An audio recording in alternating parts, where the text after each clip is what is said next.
3 नवंबर की सुबह लगभग 4:30 बजे करीब मेरे पास एक आदेश आया कि नेशनल सिक्योरिटी एक्ट आपके ऊपर लगा दिया गया, आप 12 महीने के लिए बाउंड रहेंगे जेल में।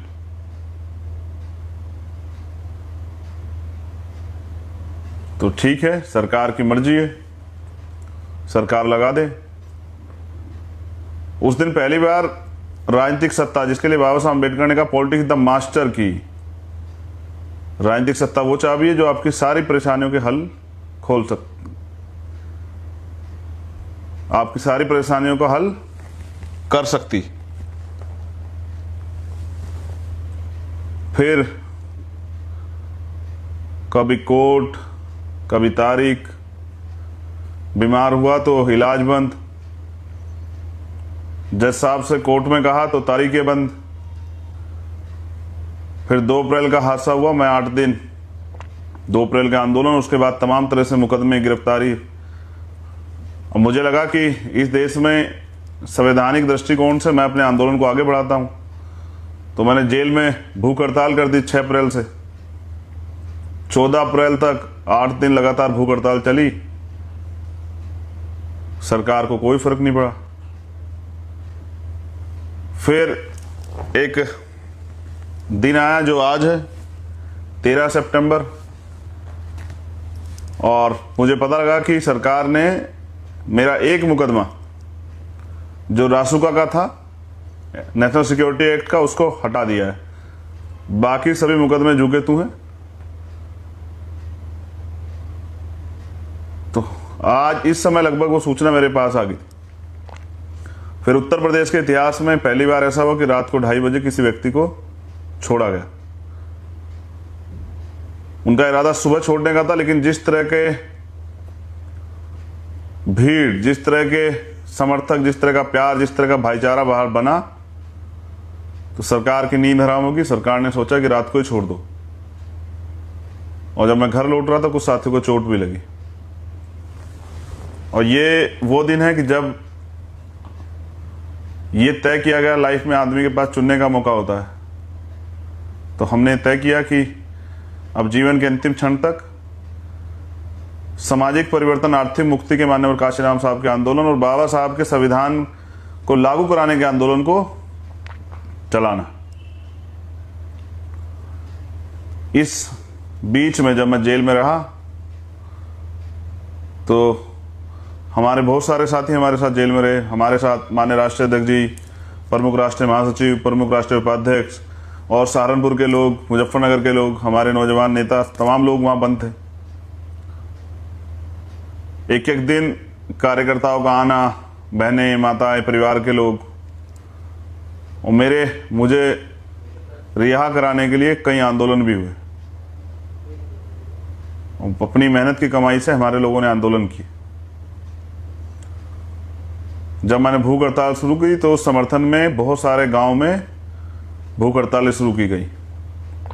आज मैं इस अवसर पे उन सभी साथियों को, चाहे आज वो हमारे साथ हैं या नहीं है, या वो साथी जो प्रत्यक्ष या अप्रत्यक्ष रूप से जिन्होंने इस आंदोलन में मदद की, मैं उन सब साथियों का धन्यवाद करता हूं। और आज तक का जितना भी पहचान संघर्ष बन पाया, मैं इसका पूरा श्रेय उन सभी साथियों को देता हूं कि आपकी मेहनत से, आपके संघर्ष से भीम आर्मी को एक पहचान मिली। पूरी दुनिया में भीम आर्मी ने नाम कमाया।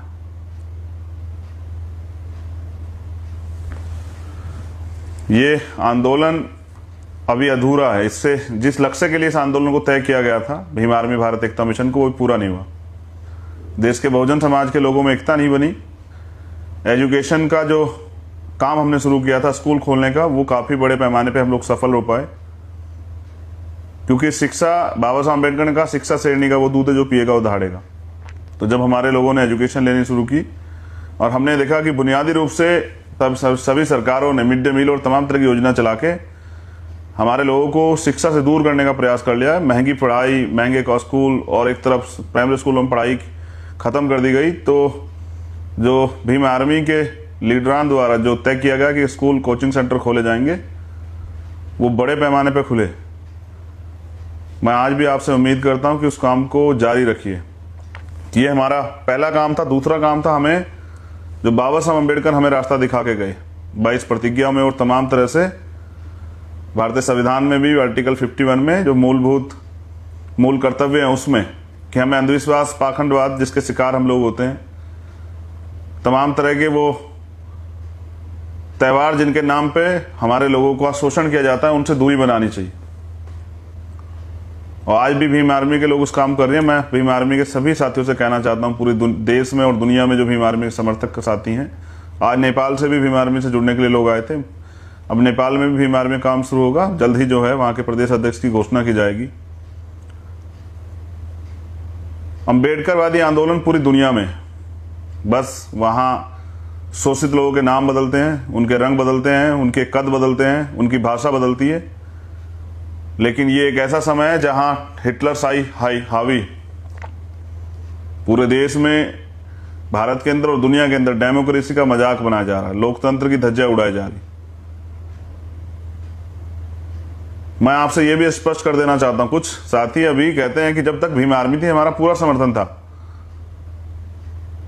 लेकिन जब से पार्टी बनाई हमारा समर्थन कम हो गया। तो मैं ये बता देना चाहता हूं कि जिन दलों ने हमें तब भी स्वीकार नहीं किया, तब भी हमें एजेंट और पता नहीं तमाम तरह की बातें कह के हमसे दूरी बनाई, वो आज भी दूरी बनाए हुए।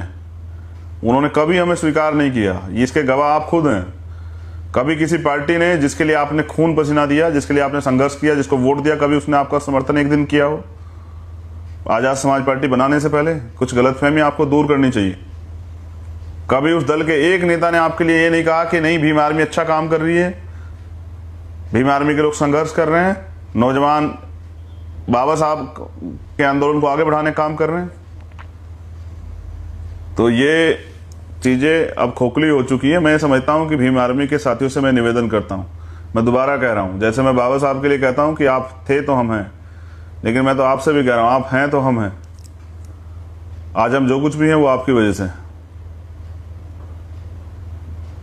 और मैं समझता हूं कि अभी आंदोलन जिस दृढ़ संकल्प के साथ, जिस उद्देश्य के लिए चलाया था, वो पूरा नहीं हुआ। तो आप लोगों को गांव-गांव में स्कूल, छोटे छोटे स्कूल खोलने चाहिए। एजुकेशन की महत्ता को लोगों को समझाना चाहिए। जैसे हम वोट की वैल्यू को समझाते हैं, ऐसे एजुकेशन क्यों जरूरी है, इस बात को समझाना चाहिए। देखिए, मैं आपको एक स्पष्ट करता हूं, आज महत्वपूर्ण दिन, कि जिस तरह सरकार निजीकरण कर रही है, मैं बार बार कह रहा हूं कि सरकार का मुख्य उद्देश्य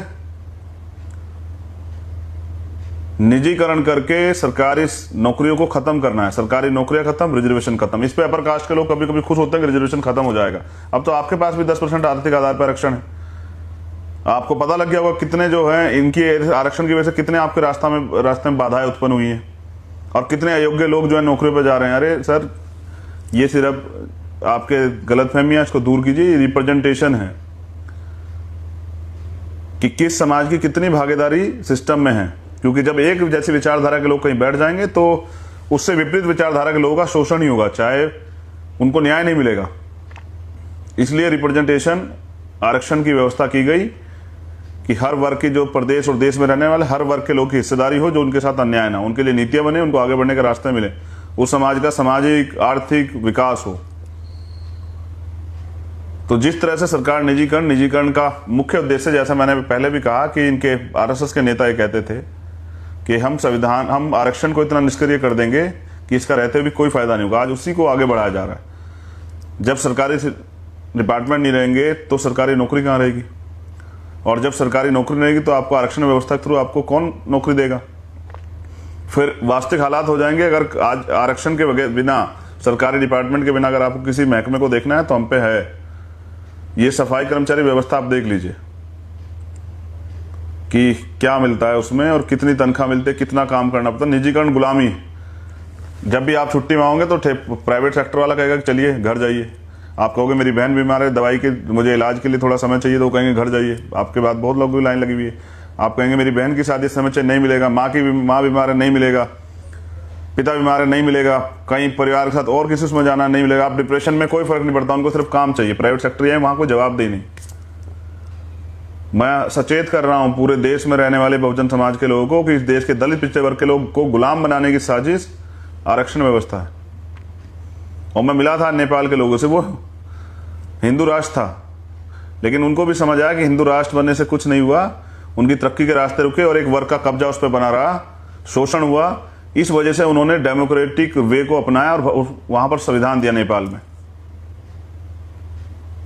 लेकिन मैं आपसे कह रहा हूं कि ये तमाम तरह की चीजें, ये सब चीजों का एकमात्र उद्देश्य ये है कि दलित पिछड़े वर्ग के लोगों में जो सामाजिक आर्थिक उन्नति उनकी बनी है, राजनीतिक चेतना जो उनके अंदर आई है, वो हिस्सेदारी की लड़ाई जो लड़ने लगे हैं, तो जब भी वो हकदारी की बात करें तो उनको धर्म की चाशनी चटा के उनको घर बिठा दो। इसलिए सारे सिस्टम पे काबिज 80% आबादी, जिसको ये तथाकथित हिंदू कहते हैं, उनको कहा जाता है कि वो खतरे में।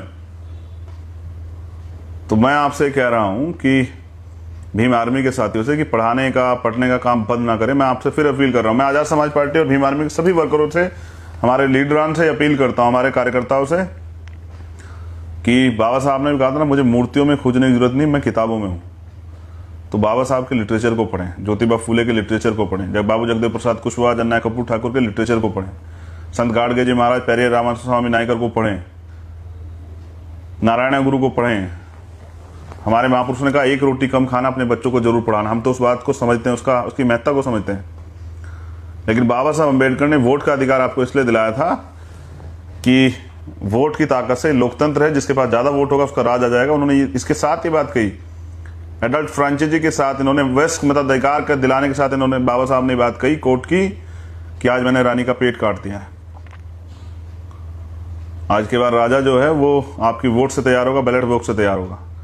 तो मैंने पहले भी कहा कि अब जो लड़ाई है ना, सीधे तौर पे ईवीएम के खिलाफ, ईवीएम से वोट की चोरी नहीं होने दी जाएगी। क्योंकि जो ये नेता लोग हैं ना, जो आप सम्मेलन वगैरह करा रहे हैं, बाद में जब चुनाव हार जाएंगे तो ईवीएम को के पास टीकरा फोड़ के फिर घर बैठ जाएंगे। बाद में कहेंगे ईवीएम से हरा दिया गया, लेकिन अभी कुछ नहीं करेंगे। तो हम लोग ईवीएम के खिलाफ भी लड़ेंगे, हम पिछले वर्ग की जातिगत जनगणना के लिए भी लड़ेंगे। अब मैं 19 तारीख में शामिल हूंगा सरदार सेना के प्रोग्राम में, अंबेडकर नगर, वहां की यूनिट के लोगों को मैं यही के माध्यम से बता दे रहा हूं, बाकी प्रदेश अध्यक्ष जी द्वारा बता दिया जाएगा। अंबेडकर नगर जो पिछड़े वर्ग के हमारे सरदार सेना के जो लोग हैं, वो साथी जो हैं, वो पिछड़े वर्ग की जातिगत जनगणना के लिए प्रयास कर रहे हैं और उसके लिए वो एक रैली निकाल रहे हैं, मैं उसमें शामिल हूंगा। लेकिन अब सबसे इंपॉर्टेंट बात, हम इसलिए हैं कि आपने हमें बनाया, मगर इस समाज को हम सही रास्ता दिखा सकें। तो कुछ दिन पहले ऐसा हुआ जिसकी मुझे तकलीफ थी, और ये बात मैं आपसे शेयर करना चाहता था। अंबेडकरवाद गुलामी नहीं है, एक आग जो गुलामी स्वीकार नहीं करने देती, जो गलत अन्याय अत्याचार को बर्दाश्त नहीं करती, जो स्वाभिमान से समझौता नहीं करती। मैंने क्या क्या झेला जेल में, ये तो मैं जानता हूं, या वो लोग जानते हैं जो मेरे साथ जेल में थे। एक दिन मैंने ये सोच के तय किया था कि जिस दिन मुझे अवसर मिलेगा बाहर जाकर काम करने का, तो हम लोग इतिहास रचेंगे, ऐसा इतिहास रचेंगे कि ऐसा काम करके जाएंगे, आने वाली पीढ़ियां इस बात को याद रखेंगे। हमसे बाबा साहब नाराज नहीं होंगे, हमसे काशीराम साहब नाराज नहीं होंगे, हमसे मानव दीना भाना वाल्मीकि नाराज नहीं होंगे। वो ये नहीं कहेंगे कि जैसे बाबा साहब ने 18 मार्च 1956 को कहा था ना आगरा में, कि मुझे मेरे पढ़े लिखे लोगों ने धोखा दिया, और उन्होंने कहा था मैं इस कारवा को बड़ी मुश्किल से यहाँ तक लेके आया हूँ, अगर आप इसको आगे नहीं ले जा सकते उसको पीछे मत जाने देना। तो हमसे बाबा साहब का जो कर्ज हमारे ऊपर है, जो हमारे रहबरों का, महापुरुषों का कर्ज हमारे ऊपर है, वो हमसे नाराज नहीं होंगे। क्योंकि हम अपने जीवन का एक एक मिनट जो है, जितना हो सके उतना उस आंदोलन को दे रहे हैं, उस आंदोलन को जिंदा रखे हुए। हमने घुटने नहीं टेके कभी। ये लड़ाई 15 बनाम 85 की है, और 85% बहुजन समाज इस देश में राज करेगा। बाबा साहब अम्बेडकर का सपना पूरा होगा, काशीराम साहब का सपना पूरा होगा। लेकिन एक सामाजिक अपील आप तमाम लोगों से, स्पेशली दलित वर्ग के लोगों से, कि हमारे यहाँ एक कार्य होता है कि अगर परिवार में किसी की डेथ हो जाए, जैसे पिताजी की, माँ की या दादाजी की दादी, तो उनकी एक रस्म है कि 13वीं होती है उनकी। पहले ये बड़ी जाति के, बड़ी जो अमीर लोग थे वो लोग किया करते थे, या बड़ी जाति के लोगों में होता है, जिनको तथाकथित बड़ी जाति कहा जाता है, वो लोग करते थे। आज हमारे लोगों ने उसको एक्सेप्ट कर लिया है। और बुरा ये है कि करते क्या है, पहले जब डेथ होती है उस दिन जाते हैं, फिर 3 दिन बाद तीजा होता है तब जाते हैं, फिर 13वीं होता है तब जाते हैं। मैं आपसे अपील करता हूं कि मृत्यु भोज पे पाबंदी लगनी चाहिए। और ये आप अगर ये सोचेंगे कि चलिए कोई और बंद करेगा, तो मैं समझता हूं, आपका भाई होने के नाते मैं आपसे अपील करता हूं, और मैं कोई गलत अपील नहीं करता हूं, समाज को ये बुराइयां छोड़नी चाहिए। एक तो किसी के घर में डेथ होगी, उनका परिवार का, उनका चाहने वाला व्यक्ति चला गया, फिर समाज का ये प्रेशर कि वो लोग उसकी अंतिम संस्कार के बाद 13 दिन बाद या 3 दिन बाद खाना करें और ये सब चीजें करें, और एक बड़ी भीड़ जाए, तो हमारी गुलामी का एक सबसे बड़ा कारण ये भी है, तमाम तरह के जो पाखंडवाद को हमने स्वीकार किया हुआ है। जितना पैसा हम पूरे साल में बचाते हैं वही पैसा हम तमाम तरह के झूठे और पाखंडवादी त्यौहार पे खर्च कर देते हैं, और फिर हमारी हालत वही बन रहती है। फिर बच्चे को अगर बीमार हो जाए तो उधार लो, बेटी की शादी करनी उधार लो, मकान का किराया चुकाना उधार लो, कोई और सामान लेना उधार लो, मेहमान आ जाए तो उधार लो, और अगर ऐसा भी कोई काम करना है 13वीं टाइप का उसमें भी उधार लो, फिर वो साहूकार का उधार उतारते रहो। हमारी गरीबी का एक मुख्य कारण ये भी कि हमने अपने महापुरुषों को पढ़ा ही नहीं। हमारे सभी रहबरों ने, चाहे वो सदगुरु रविदास जी महाराज, उन सब लोगों ने कहा, आप सबकी प्रायोरिटी यही थी कि अंधविश्वास पाखंडवाद को छोड़ा जाए। सदगुरु रविदास जी महाराज के लिए मैं पहले भी कह चुका हूं कि यूएनओ के चार्टर में है, ऐसा चाहूं राज में जो बिले सब नुअन, छोट बड़े सब सम बसे, रविदास रहे प्रसन्न। ऐसा राज जिसमें कोई गम ना हो, भय ना हो, लूटपाट ना हो, चोरी चकारी ना हो, किसी को कपड़े की, किसी को रोटी, किसी तरह की समस्या, सबके सर पे छत हो, प्रेम भाईचारा बने, ऐसा राज जो संविधान में लिखे गए, जो बेगमपुरा राज जो बाबा साहब ने संविधान में लिखा, सबको बराबरी के अधिकार दिए, भाईचारा बना। और वो ये भी कहता है, मैं पंजाब जाता हूं तो वहां ये बहुत बार कहा जाता है, सत्संगत मिल रही है माधु जैसे मधुमक्खी, कि ऐसे मिलकर रहना जैसे मधुमक्खी रहती हैं, कि अगर एक पे कोई हमला कर दे तो पूरा झुंड उनकी तरफ चल पड़ता है ताकत बने में, लेकिन एकजुट तो नहीं होते। मेरा तो प्रयास रहता है सभी संगठनों से बात करके उनको एकजुट करने का, कि वो लोग एकजुट हो जाए। तो मेरी ये रिक्वेस्ट है, मैं वास्तविक मुद्दे पर दोबारा आता हूँ, भीम आर्मी के लोगों से, आजाद समाज पार्टी के लोगों से, देखो तमाम लोग बंद कर रहे हैं। जाट समाज ने बंद कर दिया, गुर्जर समाज ने बंद कर दिया, सैनी समाज ने बंद कर दिया, पटेल कुशवाहा समाज ने, मौर्य समाज ने, प्रजापति पाल समाज ने, ये जो बहुजन समाज है इन लोगों ने कर दिया। अब तो उच्च जाति के लोग जो खुद तथाकथित हैं वो भी उनको बंद कर रहे हैं, वो भी इसको गलत मान रहे हैं। मैं आपसे रिक्वेस्ट करता हूँ, नौजवान साथियों से मेरी अपील है कि ये मृत्यु भोज को आप अस्वीकार करें, इसको त्यागें। मेरी तो बहुत सारी अपील है आपसे, दहेज और तमाम तरह की चीज़ें इनको बंद करें। समाज में अव्यवस्था फैल रही है। हम लोग वो सीख रहे हैं जो दूसरे लोगों का काम था, जिसके परिणाम अंत बुरे होते हैं, जबकि हमें वो सीखना है जो हमारे रहबर लिख कर गए, बता कर गए। मैं आपसे अपील करता हूं, एक ही दिन जाया करें जिस दिन डेथ हो, और खाली दुख का समय पानी पी के चले आया करें। तीसरे दिन बाद तीजा करने की, और फिर 10-13 दिन बाद 13वीं करने की कोई जरूरत नहीं है। और अगर कुछ ऐसा आपको इस तरह का आपने कुछ किया भी है तो उसमें विचार गोष्ठी किया कीजिए। समाज की तरक्की के रास्ते कैसे खुलें, एक दूसरे के दुख सुख जानने का मौका मिले, जो परेशानियां, जो बुनियादी रूप से परेशानियां हमारे सामने, उन पर चर्चा हो। समाज में सामाजिक चेतना बढ़े, राजनीतिक चेतना, आर्थिक चेतना बढ़े, हम लोग तरक्की के रास्ते पे कैसे आए, परिवर्तन कैसे हो, इस पर हम लोगों को चर्चा करनी चाहिए। और फिर हमारे लोग वहां खूब शराब पीते हैं,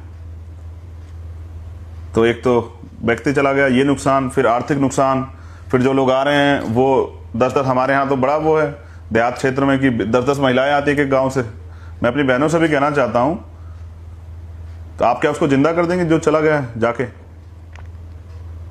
तो फिर ये क्यों? इसको रोकिए, एक आदमी जाए कीजिए, दूसरे, और अगर कोई जाता भी है तो वो जो, और एक इंपॉर्टेंट, ये बहुत जरूरी है, जैसे किसी की डेथ होती तो हम लोग लेके जाते हैं एक कपड़ा जिसको कफन कहा जाता है, और वो उनके ऊपर हो गया, बाद में क्या होता है उस कपड़े का एक बड़ा ढेर लग जाता है। देखिए मेरा काम जो है ना, राजनीति से ज्यादा मेरी राजनीति यही है कि मैं समाज को सही दिशा दिखाऊं। तो वो कपड़ा मैंने और अध्यक्ष जी, हमने एक दिन साथ थे और हमने इस पर चर्चा की अपने सभी साथियों से कि वो कपड़ा क्या होता है, बाद में वो कपड़ा जला दिया जाता है। तो जब पत्थर की मूर्ति कुछ नहीं दे सकती, तो मैं वास्तविक उस पर ले जा रहा हूं। क्यों कपड़ा क्यों ले जाते हैं आप लोग? अगर आपको कुछ करना ही है तो जो 100-200 रुपए कपड़ा आप लेके जाते हैं, जो फिर जलता ये खराब होता है, उसको उस परिवार को, जो पीड़ित परिवार है, उनको दे दें आप। उनकी तरक्की, उनके लिए कुछ आर्थिक मदद हो जाएगी। लेकिन वो इतना कपड़ा ले जाना, 100-200 कपड़े और ले जाके, और फिर बाद में वो उनके ऊपर रख देना, और बाद में वो उसको सिर्फ जला देना, इससे आपका क्या फायदा हो रहा? जो जिनकी दुकान है उनका तो बिक रहा है कपड़ा, लेकिन आपका क्या फायदा हो रहा है? और वो क्या अपने साथ ले जा रहे हैं? यहाँ तो जैसे आदमी आता है वैसे चला जाता है।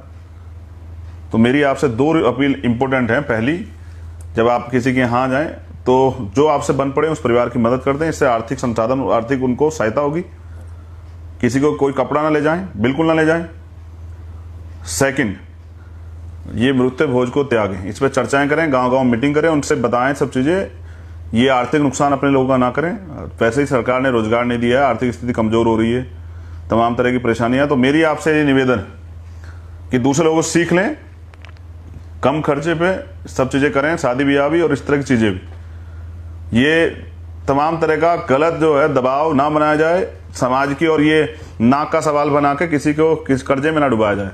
ऐसी सलाह किसी को ना दें आप कि नहीं इज्जत का मामला और ये और वो। मैं आपसे हाथ जोड़ के कहता हूँ प्रिय साथियों, हमारा काम समाज को नई राह दिखाने का है, समाज को आगे बढ़ाने का है, तरक्की के रास्ते पे ले जाने का है, पीछे अंधविश्वास गुलामी में ले जाने का नहीं है। और एक और कड़वी बात, अगर आप मैं कहना नहीं चाह रहा था लेकिन मैं आज कह रहा हूँ कि उसके बाद एक और प्रथा है कि जिनकी डेथ हो जाती है उस महिला को ले जाया जाता है जंगल में, और उसके वहाँ जो है ना वो उनको बाहर निला विला खिलाया जाता है। मैं आपसे अपील करता हूँ प्रिय, मेरी बहुत विनम्र निवेदन है, हमारे महापुरुषों ने हमें महिलाओं का सम्मान करना सिखाया है। इन सब कुरीतियों को त्यागिए, जो कुछ करना है अपने घर में कीजिए। ये अपमान है, माँ बहनों के सम्मान की लड़ाई लड़ते हैं, और ये क्या है? अगर आप अम्बेडकरवादी हैं, आप रैदासवादी हैं, आप कबीरवादी हैं, नानकवादी हैं, तो आप क्या कर रहे हैं? ये अंधविश्वास ही तो है कि आप जंगल ले जा रहे हैं। ये क्या है? भीम आर्मी इसीलिए तैयार की गई थी कि वो गांव गांव जाके अपने बहुजन समाज के लोगों से कुरीतिया पाखंडवाद को खत्म कराएं, लोगों को समझाएं। इसलिए नहीं की गई थी। लेकिन ये तो उस दिन की एक घटना ने मेरा पूरा दिमाग हिला दिया कि भाई पहले इतना आर्थिक नुकसान कि जा रहे हैं कपड़ा वपड़ा लेके और फिर वो कपड़ा खराब हो जा रहा है, फिर उसके बाद दूसरा उनसे तीजा तेरहवीं और ये सब चीज़ें, और फिर वो महिला जो हमारे परिवार की जिसको हम सम्मान से देखते हैं, जिसके लिए हम तमाम तरह से सम्मान की लड़ाई लड़ते हैं, उसको जंगल भेजेंगे कि जाइए वहाँ कपड़े वपड़े नहा के आइए चेंज करके। मेरी आपसे विनम्र निवेदन है कि अगर आप मुझ में विश्वास रखते हैं और ये मानते हैं कि हम सब लोग बाबा साहब अम्बेडकर और मान्यवर काशीराम साहब और अपने महापुरुषों के अंदर को आगे बढ़ा रहे हैं, तो ये तमाम तरह कुरीतियों को त्यागिए। रेप में जब रेप होता है ना तो बच्चों की गलतियां नहीं होती है। जो लोग ये तर्क देते हैं कि महिलाओं ने छोटे कपड़े पहने इसलिए रेप हुआ, रेप इसलिए होता है कि आपके यहाँ गंदगी भरी हुई है, आप मानसिक रूप से अस्वस्थ हैं, गुलाम। महिलाओं की गलती से रेप नहीं होते हैं, 6 साल की बच्ची के कपड़ों से रेप नहीं होते हैं। ये दरिंदगी ये यहाँ घुसी होती है, इससे रेप होते हैं। ये जो महिलाओं को 2वें दर्जे का नागरिक और सिर्फ जो है ना अपनी स्वार्थ की पूरा करने की सामान जो आप लोगों ने समझा, इसकी वजह से होता है। हम सबके घर में बहन बेटियां हैं। मैं अभी बात कर रहा था, एक मामला हुआ है बिजनौर में, मैं उनके परिवार से बात कर रहा था कल। एक मामला हुआ है महाराष्ट्र में उसमें साकानाकी में, मैंने आज उनसे भी आई से भी बात की। ये जो रेप हत्या पूरे देश में होती हैं, तो ये करने वाले लोगों की गलती है, वो अपराधी हैं। और सहना उस बच्ची को पड़ता है जिसके साथ होता है, उसको लोग गलत निगाह से देखते हैं।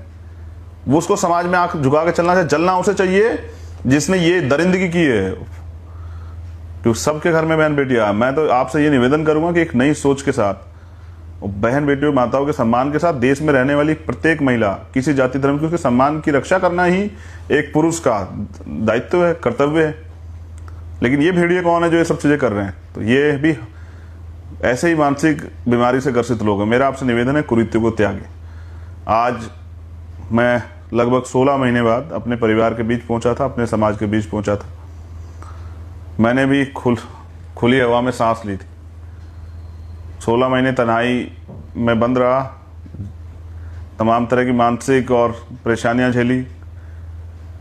जब जेल गया था उससे पहले कोई बीमारी नहीं थी, जेल में रहते तमाम तरह की बीमारियों से ग्रसित हुआ, लेकिन संघर्ष आज भी जारी है। विश्वास कीजिए, जेलों तो उसके बाद मैंने तिहाड़ भी काटी है 2-2 बार। जब दिल्ली में सदगुरु रविदास जी महाराज का गुरु घर तोड़ दिया गया तो हम 66 दिन जेल में रहे थे।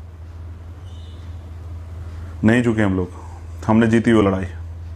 और जब CNPR NRC में देश में मुसलमान भाइयों के खिलाफ एक माहौल बना जा रहा था, कोई साथ नहीं खोड़ा, तब हम जमा मस्जिद से हमें अरेस्ट किया गया और तब लगभग 27 दिन में जेल में रहा।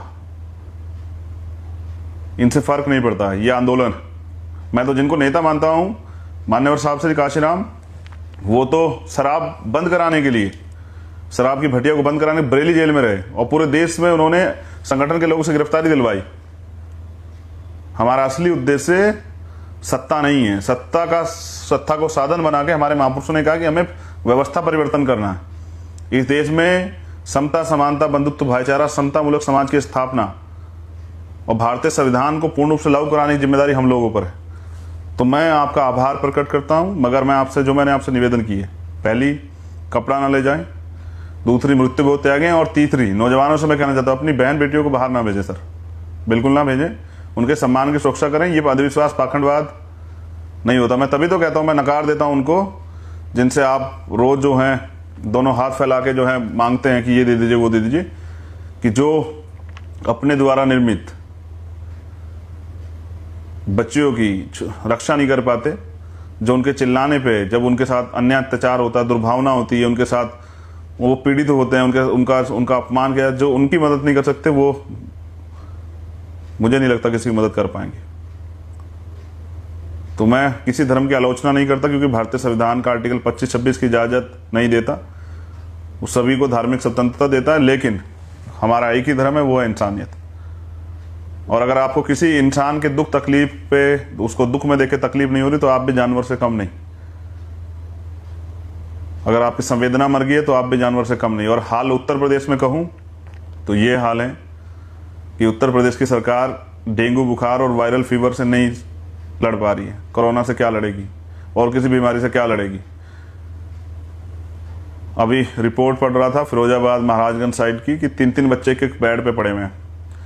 हम पहले जूझे हैं बीमारियों के समय में, पिछले कोरोना काल में, लॉकडाउन में, अब भी सरकार को शर्म नहीं आ रही। बस झूठे विज्ञापन के जरिए जो है बोर्ड लगा लगा के जितना पैसा गरीबों के में स्थिति में सुधार के लिए, नौजवानों को रोजगार देने के लिए खर्च करना चाहिए था, वो पैसा विज्ञापन में बहा रहे हैं। ये पैसा हम लोग की मेहनत की कमाई का पैसा है। बहुत बहुत धन्यवाद। मैं आप तमाम देश के कार्यकर्ताओं को, नेताओं को, पदाधिकारियों को, एक कार्यकर्ता भीम आर्मी का होने के नाते ये इस आंदोलन को, मेरी रिहाई के आंदोलन को आगे बढ़ाने के लिए बहुत बहुत आभार प्रकट करता हूं अपनी बहनों माताओं का, जिन्होंने संघर्ष किया, उन साथियों का जिन्होंने प्रत्यक्ष या अप्रत्यक्ष रूप से मदद की, और उन साथियों का भी जो आज हमारे साथ नहीं है किन्हीं कारणों से। लेकिन विश्वास कीजिए, ये संकल्प लेके हम लोग निकले, और जब तक अपने गुरुओं, महापुरुषों, रहबरों का सपना, बाबा साहब अम्बेडकर और मान्यवर काशीराम साहब का कर्ज जो है हम लोग नहीं चुकाएंगे, तब तक चैन से नहीं बैठेंगे। अपने जीवन का एक ही लक्ष्य है कि किसी भी कीमत पे अपने महापुरुषों का सपना पूरा करके अपने देश को गौरवान्वित करना है, दुनिया में अपने देश का मान बढ़ाना है, अपने प्रदेश का मान बढ़ाना है, अपने प्रदेश में रहने वाले नौजवान भाइयों के लिए, बहनों के लिए रोजगार की व्यवस्था करनी है, उनके लिए अच्छे इलाज के लिए अस्पतालों की व्यवस्था करनी है, उनके लिए पढ़ाई के लिए स्कूलों की व्यवस्था करनी है, उनके लिए रोटी कपड़ा मकान की व्यवस्था करनी है, उनको आगे बढ़ने के लिए, तरक्की के रास्ते के लिए तमाम तरह से, चाहे बिजनेस या व्यापार या कुछ भी, लोन, तमाम तरह की चीज़ों के अवसर प्रदान करके अब इस देश के, इस प्रदेश के, पहले उत्तर प्रदेश में बहुजन समाज के लोगों के जीवन में, और फिर देश के अंदर ये आरएसएस भाजपा के लोगों को सत्ता से बेदखल करके यहाँ बहुजनों का राज स्थापित करना है। तो काशीराम साहब कहते थे कि नोटों वाला हारेगा, वोटों वाला जीतेगा। तो अब ईवीएम और तमाम तरह की जो चोरियां वोटों की जा रही है, उनके खिलाफ भी आंदोलन अब स्टार्ट होगा। आप लोग तैयार हो जाइए।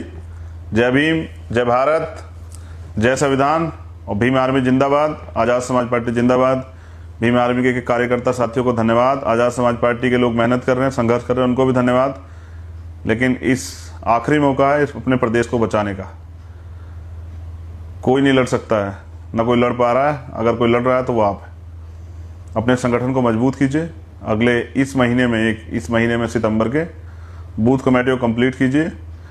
मजबूत साथियों को, मेहनती साथियों को, ईमानदार साथियों को चुनाव में लड़ने का मौका दीजिए, उनको जिताइए और उनको आगे बढ़ाइए। उत्तर प्रदेश में ये अन्याय अत्याचार पर आधारित झूठी जो है सरकार को, निकम्मी भ्रष्टाचारी सरकार को, जिन्होंने अत्याचार शिक्षक भर्ती में हमारे 20,000 पद छीन लिए, दलित पिछड़े वर्ग के हक अधिकारों छीनने वाली, और तमाम तरह से व्यापारियों को, अगड़ों को, पिछड़ों को, सब लोगों को पीड़ित करने वाली, महिलाओं के जिस सरकार में सुरक्षा ना हो पा रही, बच्चों की सुरक्षा ना हो पा रही, सरकार को बेदखल, सत्ता से बेदखल करने का काम कीजिए। जय भीम, जय भारत।